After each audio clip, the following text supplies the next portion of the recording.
pense que c'est plus dur que ça a déjà été. Tu sais, je lis des fois sur comment René Lévesque partait après, puis il allait prendre un verre avec des libéraux en sortant des travaux parlementaires. Je pense que c'est de plus en plus difficile, cette réalité-là, pour toutes les raisons qu'on vient d'énumérer.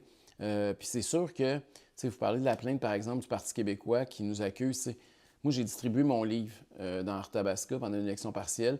J'avais demandé un avis au directeur général des élections du Québec. Puis on l'a chargé au prix qu'on l'a payé. On l'a acheté directement de l'imprimeur qui allait s'en débarrasser après 4 ans qui traînait dans le fond du backstore. OK. C'est sûr qu'on ne l'a pas payé le même prix qu'il était en vente à la librairie 4 ans plus tôt. Donc, on a convenu que c'était le prix courant. Et donc, on est allé comme ça. Le Parti québécois, c'est pas ça. Il décide, il appelle des médias. C'est c'est peut-être le bout le pire. Parce que vous l'avez appris pas... Par un journaliste. Par un journaliste direct. Oui. Là. La plainte était pas arrivée du DGE. Là. Pire que ça. Fait que, un, on le sait pas. Deux, eux autres, ils vont voir un journaliste avant d'aller voir un enquêteur. Déjà, tu sais, quand tu as une plainte, moi, si quelqu'un fait quelque chose de criminel ou d'illégal, je ne vais pas aller voir un journaliste. Normalement, tu vas voir les enquêteurs, puis c'est la justice qui s'en occupe, c'est pas les médias. Donc, l'intention, déjà là, ça témoigne l'intention réelle. Était plus de salir que de savoir et d'avoir justice. Donc, ça a été un problème. Puis moi, je l'ai su comme par le média. Là, j'ai appelé au DGEQ. Ils ne savaient pas trop de quoi je parlais parce qu'eux-mêmes, j'imagine, la plainte n'avait même pas été traitée encore. Donc, ça fait des situations où tu dis, OK, c'est vraiment des campagnes de salissage. Là. On est loin de la justice puis de la démocratie. Tu sais, parce que je m'adresse à vous, peut-être pour parler au nom de tous, à quoi ça sert au parti de ce genre de stratégie-là? Qu'est-ce que ça donne à un parti? Bien, c'est sûr que ça donne si mauvaise vous êtes réputation. diminué. Ouais. Je vais vous donner deux exemples bien concrets. Moi, mon adversaire dans Arthabasca, Alex Boissonneau, c'est un gars qui avait un passé criminel. Il avait un dossier judiciaire. C'est un gars qui a fait 42 jours de prison. C'est documenté. Il faisait partie d'une organisation d'extrême gauche radicale, anticapitaliste. Il a été arrêté, il a été détenu, il a été reconnu coupable au criminel. Ça, je veux dire ça... Oui, c'est pas bon. C'est pas élogieux quand tu es en politique qu'on rappelle ton passé criminel. Mais en même temps, c'est une vérité. Je veux dire, c'est pas comme... On n'invente rien là, quand on dit ça.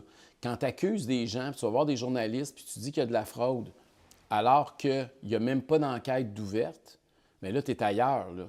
Parce que là, c'est carrément du salissage. Moi, si j'avais été reconnu coupable, c'est correct qu'on en parle. Mais là, tu sais, puis des fois, là, c'est ça le but, là. C'est pour ça qu'il y a des fois, il y a des coups bas comme ceux-là. Ce qu'ils veulent, c'est associer ton nom avec le mot fraude ou avec le mot enquête ou avec le mot... Parce que t'es coupable. Le tribunal populaire, là, il te rend coupable avant même que le tribunal de la justice ait rendu. Est-ce que c'est tolérable qu'on est politicien, tout ça? C'est sûr que quand tu acceptes de te présenter, de mettre ton nom sur un bulletin de vote puis ta face sur un poteau, bien, il y a un coût à ça. Puis le coût à ça, c'est que ta vie privée est diminuée, est ratatinée, si on peut dire. Là. Je peux pas aller à l'épicerie et faire semblant que je ne suis pas Éric Duhem. C'est sûr que le monde va m'interpeller. Après ça, il y a des... Puis même légalement, puis là, c'est sûr que cet aspect-là va vous intéresser encore plus, mais c'est sûr que légalement, une personnalité publique, on peut dire plus de choses contre elle qu'une personnalité qui n'est pas publique. Parce que la personnalité publique a accepté de s'exposer, puis elle veut s'exposer, parce qu'en même temps, on est victime de ça parce qu'on veut nous-mêmes se mettre à l'avant-scène, nous-mêmes, on veut passer le message, nous-mêmes, on veut avoir notre face dans le Kodak en quelque part. Et donc, ça vient aussi avec un coût, puis le coût, c'est des fois qu'effectivement, les attaques puis les couteaux volent bas. Il y a un bout qui est drôle. Tu sais, moi, quand je regarde des caricatures, je trouve ça drôle. Même quand ils me ridiculisent, ça fait partie de la joute politique. Puis ça, c'est dans la zone tout à fait confortable.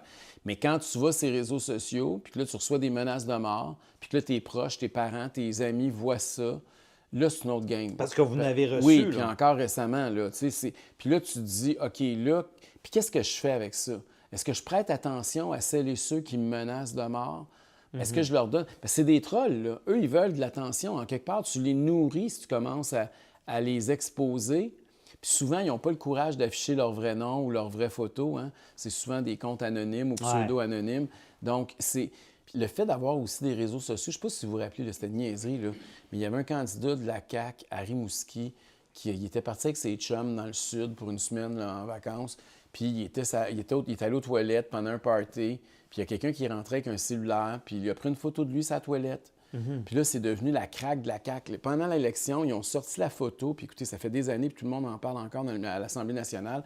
Ça a fait rire tout le monde. Ça doit faire 8-9 ans de ça. Ouais. Et donc, pourtant, c'est une niaiserie, là, on s'entend. Puis ça vient pas de lui, là. Mais non. Puis les jeunes, aujourd'hui, ont presque plus de vie privée, hein, parce que tout, c'est sur les réseaux sociaux, eux autres, là. Fait que, tu sais, des échanges avec ton ex, puis, tu sais, on vit toutes des difficultés dans notre vie. On a tous des affaires personnelles. On a tous un jardin secret quelque part, mais il est de moins en moins secret. Puis en politique, il est de plus en plus utilisé à des fins négatives. Si quelqu'un a un passé criminel, je pense qu'il faut le savoir. C'est public. Parce que ça, c'est là, on va en traiter avec notre équipe, l'intérêt public. Mais des fois, est-ce que l'intérêt public est où la déraille? ligne? Est où la limite? C'est ça. Il faut mettre une ligne à un moment donné. Tu sais, s'il y a quelqu'un qui a une relation extra-conjugale, moi, personnellement, il me semble que ce pas de mes affaires. Tu sais, c'est pas... Tu sais, rappelez-vous, Marc Bellemare, sa fille avait dansé dans un bar. Tu sais, je sais pas si vous vous rappelez de ça. Ouais. Puis, tu sais, il avait été dans l'embarras politiquement, mais tu sais, je veux dire, tu choisis pas qu'est-ce que tes enfants font dans la vie. Puis que ta fille est danseuse, je veux dire, ça ne veut pas dire que tu es un mauvais parent, puis ça t'incrimine d'aucune espèce de façon. C'est tellement dans la sphère personnelle. C'est très personnel. Ça avantage. Je veux dire, moi, je comprends la limite de l'intérêt public, mais j'ai l'impression que quand l'intérêt public est dénaturé maintenant, là, surtout avec les réseaux sociaux. C'est de plus en plus difficile. Les attaques des autres politiciens, je vous dirais que il y en a que ça fait plus comme... C'est comme un jeu, c'est comme une joute, hein? Puis, c'est une joute. Ça fait partie de la game. Puis il y en a d'autres où ça devient plus personnel. Puis c'est dur de dire pourquoi. Mais est-ce que ça arrive, vous dites, lui, de telle partie, oui, j'ai une aversion, à chaque fois il m'attaque et que ça nous fait réagir, ou on est dans la joute Il y a des politique. politiciens là, qu'après, même des fois, on va se texter puis on va se dire, regarde, c'était une bonne shot, t'as bien fait, t'as bien scoré, félicitations. Puis il y en a d'autres que pas du tout, j'ai aucun échange avec eux. Puis il y en a même un en particulier que, il a même refusé de me serrer la main. Puis là, tu sais, c'est avec ça, t'es rendu à un autre niveau, là. Fait qu'il y en a que la joute, c'est comme un combat de boxe. Des fois, ça devient personnel. C'est capable d'aller prendre une bière après avec. Mais il y en a d'autres que c'est très personnel, puis t'es même plus capable de te serrer la main puis de te regarder dans les yeux. Fait que, tu sais, ça dépend, je pense, de jusqu'où les coups ont porté, puis quel type d'attaque c'était. Fait que plus c'est personnel, habituellement, c'est quand c'est personnel. Dès qu'on attaque ton intégrité, ta personnalité, ou ton nom, tu sais, n'importe quoi. Mais quand ça attaque les idées, je pense, moi, personnellement, c'est là que je la mets la barre. Est-ce que ça fait fuir les gens de la politique? C'est sûr que ça a un effet dissuasif, là. Tu sais, les gens me disent, Éric, toi, t'as juste pas payé t'as payé un compte de taxe 3 mois en retard. Moi, j'ai fait une faillite il y a 20 ans, je peux plus y aller, là. Pourtant, tu sais, c'est pas illégal de faire une faillite. C'est pas criminel de faire une faillite. Ça peut arriver que quelqu'un part une entreprise, prend des risques, il se casse la gueule. Puis, tu sais, il y a des... Mais on veut-tu vraiment des gens qui nous représentent, qui sont épurés, plus blancs, qui n'ont pas d'expérience? Tout le monde a un passé, tout le monde a peut-être fait des erreurs, mais ce que je comprends, c'est qu'en politique, on ne tolère pas ça. Bien, c'est de plus en plus difficile. Puis c'est plate parce que le message qu'on envoie, c'est si vous voulez garder une vie privée, vous ne pouvez plus faire de politique. C'est comme si on évacue tout le monde qui veut garder sa vie privée. C'est même, je vais prendre un exemple bien niaiseux, mon conjoint. Tu sais, moi, je ne veux pas l'exposer. Tu sais, c'est rare, vous le voyez à peu près jamais. Là. Tu sais, il y a des politiciens, vous voyez souvent leurs femmes, puis leurs enfants, puis leurs chiens, puis tout le monde. Là. Mon chien, ça me dérange pas, mais mon chum, je veux pas parce que je veux le protéger. Je veux le protéger parce que je veux pas que il y ait des représailles au niveau de son travail. C'est quoi l'intérêt du public? C'est quoi l'intérêt public? Je pense pas que le conjoint ou la conjointe d'un politicien devrait être d'intérêt public. Non, mais en même temps, il y en a qui l'utilisent, tu sais, qui vont y faire des discours, qui vont la mettre en avant pour essayer d'avoir des votes.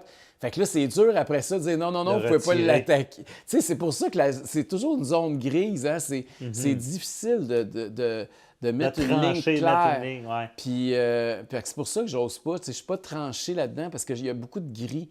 Puis même au niveau juridique, c'est gris.